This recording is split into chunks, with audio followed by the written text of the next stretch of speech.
how to fix an unresponsive touchscreen Android. Hi everyone, in this episode I'm going to show you how you can fix your unresponsive touchscreen error on Android device.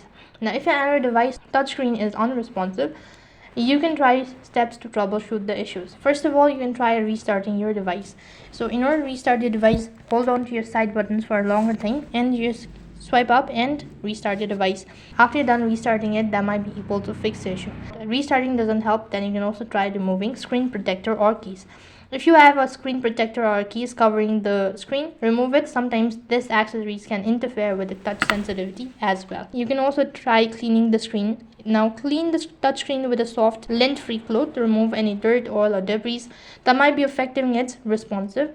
Otherwise, if your device is connected to any external devices like a charger, USB cable or accessories, disconnect them. Sometimes external devices can interfere with touch responsive as well. And you can also go ahead and check for a system update. For that, head over to your settings and over here go to system, scroll down a bit and go to system update. So you can locate whether there is an update required or not. That might be able to fix the issue all at once.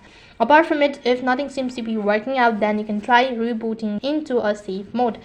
So for that, you need to do the same procedure as restarting. Go ahead and long press on the side buttons and then you can tap restart and you'll be able to find an option as safe mode. You can just press on it and once again restart it. That might be able to fix the issue. So these were some of the ways to fix unresponsive issue on Android. That is all for this video. I hope the video was helpful. Make sure to like, share and subscribe to our channel. Thank you for watching. See you in the next video.